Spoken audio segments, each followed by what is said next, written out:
നമുക്കൊരു വെറൈറ്റി ആയിട്ടുള്ള സമൂസ ഉണ്ടാക്കിയാലോ. അപ്പോൾ നമ്മൾ ഇന്ന് ഉണ്ടാക്കാൻ പോകുന്നത് നല്ല ചീസി ആയിട്ടുള്ള പിസ്സ സമൂസയാണ് കേട്ടോ.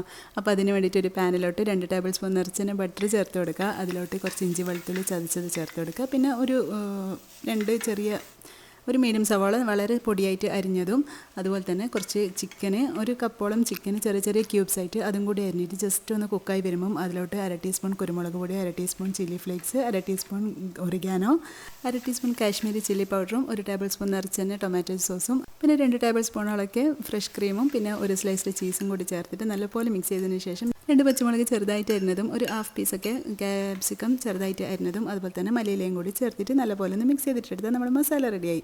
ഇനി കുറച്ച് ചീസ് ക്യൂബ്സ് വേണം, അത് ഉണ്ടെങ്കിൽ ചേർത്ത് കൊടുത്താൽ മതി കേട്ടോ, ഇല്ലെങ്കിൽ പ്രശ്നമൊന്നുമില്ല. ഇനി നമുക്ക് ഞാനിവിടെ സ്വിച്ചിൻ്റെ സമോസ ഷീറ്റാണ് എടുത്തിട്ടുള്ളത്. അത് ഇതുപോലെ ഫോൾഡ് ചെയ്തിട്ട് നമുക്ക് സമോസയാക്കിയിട്ട് റെഡിയാക്കി എടുക്കാം കേട്ടോ. ഇനി എല്ലാ സമോസയും ഇതുപോലെ ചെയ്തതിന് ശേഷം നമുക്ക് കുറച്ച് മൈദ, കുറച്ച് ലൂസായിട്ടുള്ള ബാറ്ററായിട്ട് ഒന്ന് കലക്കിയെടുക്കാനുണ്ട്. നമുക്കിതൊന്ന് ഇതിലിങ്ങനെ ഡിപ്പ് ചെയ്യാൻ വേണ്ടിയിട്ടാണ്. എന്നിട്ട് ബ്രെഡ് ക്രംസിലൊന്ന് കോട്ട് ചെയ്തിട്ടെടുക്കാം.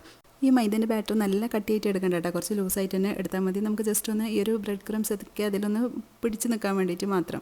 ഇനി നമുക്കൊരു പാന് അടുപ്പിലോട്ട് വെച്ചിട്ട് ആവശ്യത്തിനുള്ള ഓയിൽ ഒഴിച്ച് കൊടുക്കുക. ഇനി ഓരോ സമൂസയായിട്ട് ഇതിലോട്ട് ഇട്ടിട്ട് ഇതുപോലെ നന്നായിട്ട് തന്നെ ഫ്രൈ ചെയ്തിട്ടെടുക്കുക. അപ്പോൾ മീഡിയം ഫ്ലെയിമിൽ വെച്ചിട്ട് വേണം ചെയ്യാൻ വേണ്ടിയിട്ട്, അല്ലെങ്കിൽ പെട്ടെന്ന് ആ ഒരു ബ്രെഡ് ക്രംസ് ഒക്കെ കരിഞ്ഞു പോകും.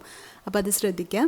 അപ്പോൾ ഇത്രയുള്ള വീഡിയോ ഇഷ്ടമായിട്ടുണ്ടെങ്കിൽ ലൈക്ക് ചെയ്യാനും ഫോളോ ചെയ്യാനൊന്നും മറക്കല്ലേ. അതുപോലെ തന്നെ ഇതിൻ്റെ ഡീറ്റെയിൽ വീഡിയോ ഞാൻ യൂട്യൂബ് ചാനലിൽ കൊടുത്തിട്ടുണ്ട്, കണ്ടു നോക്കണേ.